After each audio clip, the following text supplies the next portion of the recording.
right, so in this video, I am going to summarize my 2022 G23 and get it ready to start using it. It is mid-March. In fact, the day that I'm filming this video is March 13th, which is the date of the time change here in Montana. And the reason why I'm summarizing my boat today is because I do have my boat in an insulated garage, but it is not heated. So my garage does get below freezing every once in a while, but only when it's sub-zero, and usually when it's like -10. And after the time change here in Montana, we typically don't see sub-zero temperatures. And ever since we've lived in this house, which has been about 4.5 years now, I've been monitoring the temperature of the garage to make sure that I'm not risking doing damage by not having my boat winterized at the correct times. So yeah, I'm gonna go ahead and summarize this, which is gonna be pretty easy. All I basically do is I hook up the cables back to the valves for the ballast pumps. And I did this last year with my 2019 G23, but I'll show you that again today. I also will hook up a hose and I'll run the engine, just basically make sure it's operating and it's gonna start before I take it out to the lake for the first time, which I don't expect there to be a problem there. And before I hook up the water and run water through it, I will hook the drain hoses back up because they are unhooked so that the engine could drain. And running the engine for summerization for me is not just to see if it's gonna work, but it's also to flush out the antifreeze that I put in it. So those are the main things for summerization, basically just getting it ready. So last year I did get the boat out and got on the lake for the first time the last weekend in March. So that's the earliest I've ever been out.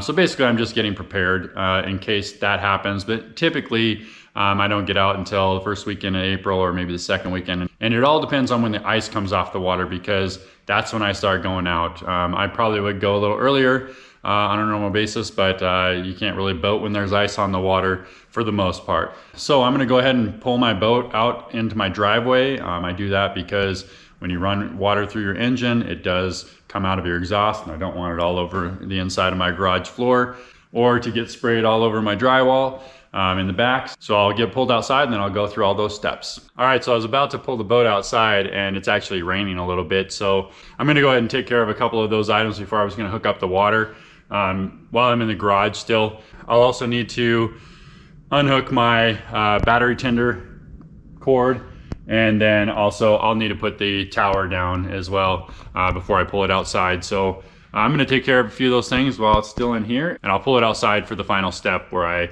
hook up water and then run the engine. So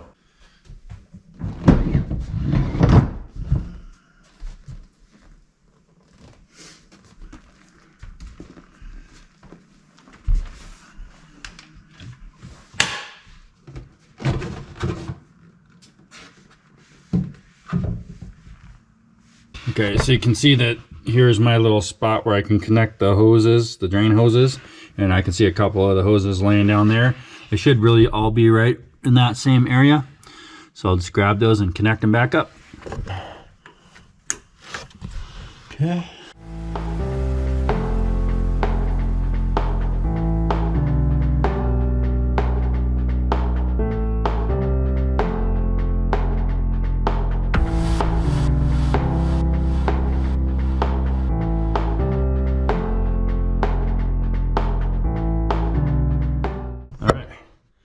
Three of those on there.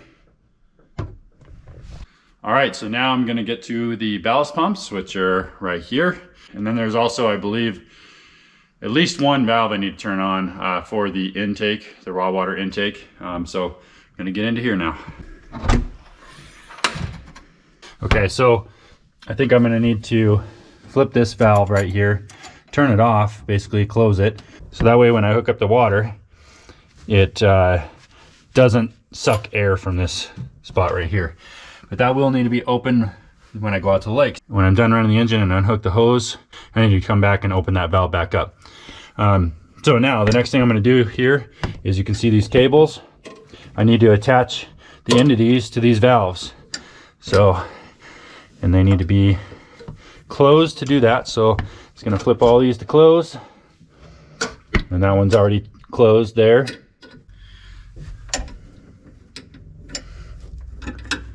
So they have this little spring on the end that keeps it on there, so you got to pull that up.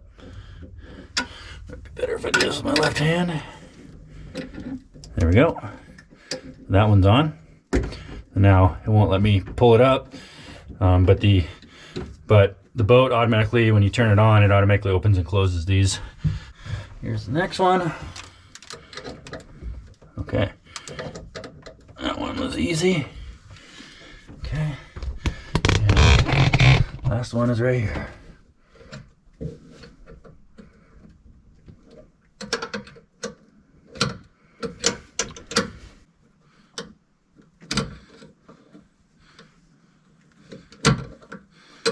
I just gotta pick this up a touch. Sometimes it's set up. Yep, that's what it was.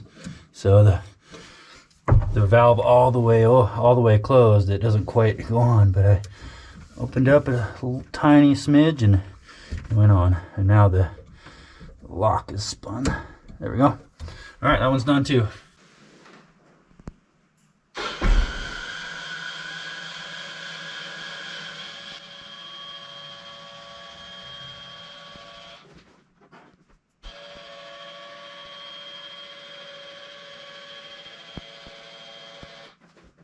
All right, so it's the next day. As you can see, it is now nice and sunny. It's actually a pretty beautiful spring day here. I think it's probably right around 59 or 60 or something like that. But it always feels great when you're just stepping out of winter.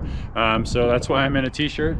So yeah, now I'm gonna go ahead and pull my boat out onto the driveway, and then I'm just gonna go ahead and hook up water and run the engine, and that is my main last step. But then there are a few other things I'll show you that I'm gonna do to get it ready for the season. And basically ready so that I can just take off and go to the lake whenever a nice day comes up.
All right, I've got the boat pulled out and I've got my hose out. So I just got to get up in the boat, hook it up to the flush system. If you don't have a flush system, you'll probably need a fake lake to do it from underneath. Works just as well. It's just a little bit more tedious to get under the boat and do that.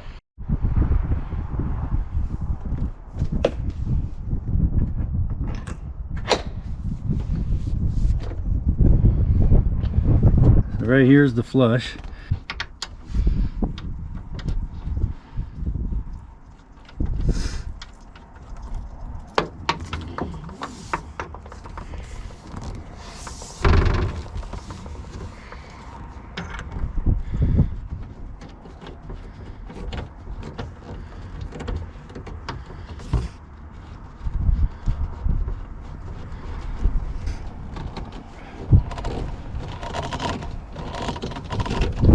All right, so I have the hose connected to the flush. I'm pretty sure there is a valve to turn on right behind this. So I'm gonna open up this other hatch here. And yeah, see the valve right there? So you gotta, well, it's actually on. So just making sure it's open. When I'm done with this, I need this to be closed so that the boat can actually pull water from below as opposed to pulling air from here. So again, it's already open, so we should be good there. And yesterday you already saw me close the raw water intake valve. So I should be able to go ahead and turn on the water. But before I do that, I'm going to get the boat ready so that way I can kind of quickly turn it on so I'm not pouring a bunch of water everywhere. So I need to turn the battery on. We get under here and switch this guy. Okay, double check the valve is closed. Okay, come over here. This twice, not 3 times, so it doesn't start the engine yet. Okay, I should be ready to turn the engine on now after I turn the water on.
All right, so that part's all done and worked well. I don't know if you could tell, but it was kind of choking at the beginning. That's because of the fuel stabilizer I added for winterization. And obviously I have some sprinkles on my sunglasses, and there's some water scattered around in here. And that is because I must not have got a perfect connection with the hose there. Before I killed the engine, I opened the valve, the raw water intake valve down there, so that way it wouldn't just be stopped and spraying.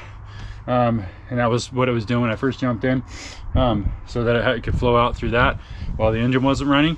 So I'm going to go ahead and disconnect this. I'm going to dry it down in here a little bit because I don't want any water soaking into those steel shot bags down there. You can kind of see that front one got a little wet, and it's wet all around in there. So I'm just going to dry it down a bit, disconnect this hose, and then I'll get down and I'll show you a couple other things I'll be doing to make sure I'm ready to go to the lake when the right day shows up. All right, so I will be doing one more step that I do think is important. It kind of depends on your comfort level, but before I go out, I usually try to check all my air pressures and all my tires, and I usually do that a few times throughout the season. And I usually keep a pretty good eye on my tires, because the more tires you have, the more chance for failure, and trailers just tend to go through tires anyways. So depending on how much you're using them, if you use the trailer as much as I do, you kind of go through tires. I've got this new little battery powered air compressor by Ryobi. I got this for Christmas. It's one of the things I asked for because I have to air up tires for my Evolve e-skateboard all the time, and this way it works way better than my big old air compressor. But this isn't great for big jobs, so if any of these tires needed probably more than like 5 to 10 pounds of air, then I would probably go ahead and fire up my air compressor. But being this is a brand new trailer and brand new tires, a lot of times your tires come with nitrogen, I think is what it is, in them. And nitrogen compared to normal air does not lose pressure quite so easily. So I kind of expect these to be in pretty good shape, but we'll see.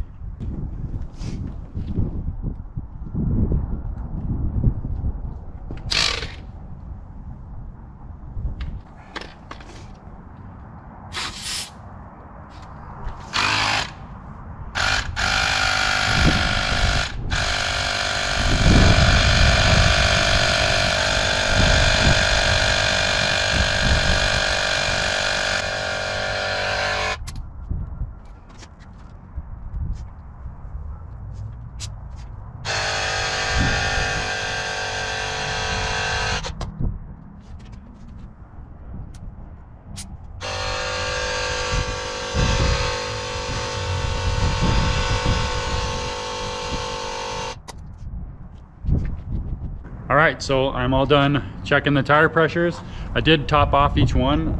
They require 65 pounds of pressure in each tire. And I did have to start up my big compressor because this starboard side rear tire only had 58 pounds in it, and it was a little bit too much work for my little battery air compressor. You can tell because the hose will start heating up, and you can actually burn them up. So I popped that on, and I went ahead and filled up that tire. The battery compressor was able to do pretty much the rest of them. I just used it to help me with one. Now the only other thing that I'll do before I head out to the lake for the first time this year is I'll take this swim platform cover off. I don't ever trailer with this on.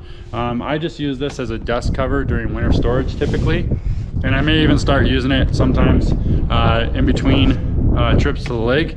But yeah, usually I just use it in the winter, so I'll just wait to take this off until my first trip out. Otherwise, I always do hop in my boat and try to make sure I've got everything ready to go the day before I go out. It's full of fuel already. I always put my boat away full of fuel, so I don't have to worry about getting fuel on the way to the lake. And I'm certainly not looking forward to the fuel prices this year, but you know, it is what it is. So that's it for this video. Thank you for watching. If you enjoyed this video, please give it a thumbs up. And if you are new to the channel, please subscribe and click on that notifications bell so you can be notified of my future videos. I'll see you next week.